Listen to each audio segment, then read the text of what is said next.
अपने आसपास की खबरें देखने के लिए सब्सक्राइब करें युवा जन संदेश न्यूज़ नोटिफिकेशन पाने के लिए बेल आइकन को प्रेस करना न कि आज का धरना केवल मात्र 100 आदमियों के अंदर अंदर देना था, वरना यहाँ पे हम और लोगों को भी इकट्ठा कर सकते थे। हमने कोरोना एडवाइजरी की पूरी पालना की है और इसके कारण हमने केवल कार्डर बेस्ड लोगों को बुलाया था और मुझे कहते हुए खुशी है कि कार्डर बेस्ड लोग सभी जगह से आए। इसका मकसद क्या है कि देखो 3 अध्यादेश वर्तमान सरकार लेके आई, केंद्र की सरकार। उनके नाम है कृषक उपज व्यापार और वाणिज्य संवर्धन और सरलीकरण अधिनियम 2020, दूसरा कृषक सशक्तिकरण और संरक्षण कीमत आश्वासन एवं कृषि सेवा पर करार अधिनियम 2020, आवश्यक वस्तु संशोधन अधिनियम 2020।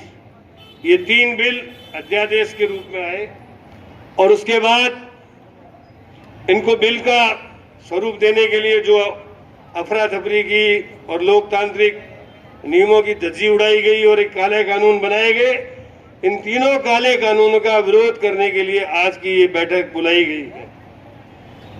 मैं एक ज्ञापन आप लोगों को देके जा रहा हूं। उसमें हर गांव, हर वार्ड और हर जगह से दस्तखत करा के करीब 2 करोड़ हस्ताक्षर युक्त एक ज्ञापन भारत के राष्ट्रपति जी को दिया जाएगा।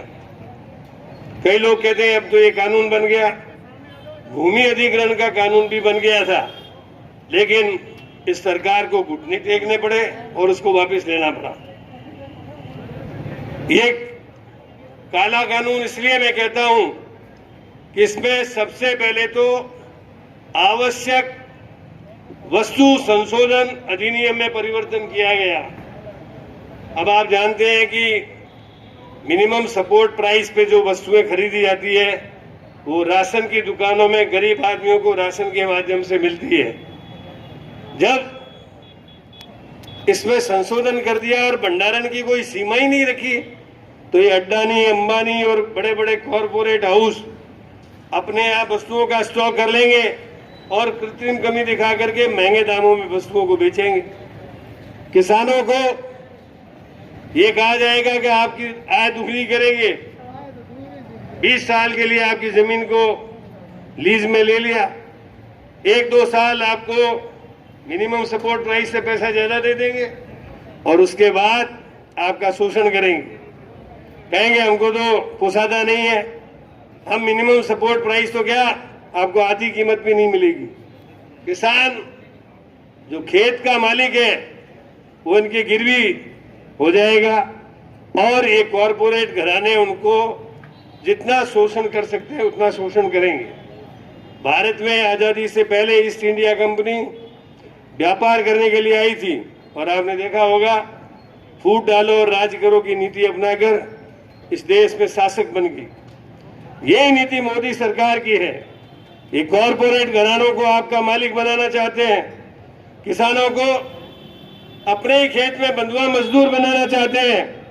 इसलिए ये सारे के सारे कानून जो बनाए गए हैं वो छोटे मध्यम वर्ग के व्यापारियों के विरोध में, किसानों के विरोध में बनाए गए हैं। इसमें मिनिमम सपोर्ट प्राइस का कहीं कोई जिक्र नहीं है। इनकी नीति उठा करके देखो, मिनिमम सपोर्ट प्राइस का जो बजट था उस बजट में इन्होंने 100% से 30% ला करके खड़ा कर दिया। इससे साफ होता है कि नरेंद्र मोदी जी की नीति, केंद्रीय सरकार की नीति मिनिमम सपोर्ट प्राइस के बिल्कुल खिलाफ है। वो किसान को अपनी फसल का उचित मूल्य नहीं देना चाहते। वो चाहते हैं किसान अपनी फसलों को औने पौने भावों में बड़े बड़े औद्योगिक घरानों को बेच दे और वो औद्योगिक घराने जो है अपनी मन मर्जी से मोनोपोली का व्यापार करे। मोनोपोली में आप जाते हैं कि आपसे तो सस्ते में खरीदेंगे और फिर ऊंची कीमतों पर आपको बेचेंगे। ऐसी परिस्थिति में हमारा किसान ठगा सा रह जाएगा। इसके अलावा किसान अपनी खेत में जो फसल पैदा करता है वो अगली फसल के लिए उसमें से कुछ अनाज के दाने इकट्ठे करके रखता है अगली फसल को बोने के लिए बीज के रूप में। विदेशी कंपनियां और जो हमारे तथाकथित देश के घराने ये आकर के जब खेती में आपको अपना बीज देंगे, उस बीज को आप सुरक्षित नहीं रख सकते, उस बीज से आपकी अगली फसल पैदा नहीं होगी, बीज को आवश्यक रूप से उनको खरीदना पड़ेगा। तो बीज में भी वो आपको ठगेंगे, आपके अनाज को खरीदने में भी आपको ठगेंगे। दोहरी मार किसान के ऊपर आएगी। इसलिए हम इन तीनों काले कानूनों का विरोध करते हैं। और आप सब लोगों से मैं अपील करता हूं कि जो ज्ञापन राष्ट्रपति जी को सौंपा जाना है, उस पर हर गांव के सरपंचों को बुला करके आप मीटिंग करें, उनको एक ज्ञापन की प्रति पकड़ाएं और अधिक से अधिक दस्तखत करके गंगानगर अव्वल नंबर पे रहना चाहिए, क्योंकि ये किसान प्रधान जिला है।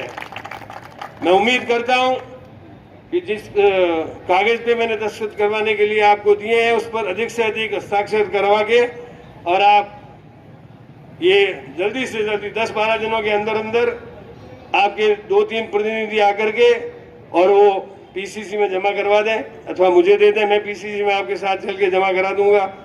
तो मैं समझता हूं कि ये बहुत बड़ा काम करेंगे। मैं इस अवसर पर आपको खास तौर से ये भी बताना चाहता हूं कि इन बिलों के लिए कभी कोई बिल बनता है तो उसका विरोध करने वालों को उनकी सदस्यता खत्म नहीं की जाती। राज्यसभा में हमारे कांग्रेस के और कुछ हमारे साथियों को जो हमको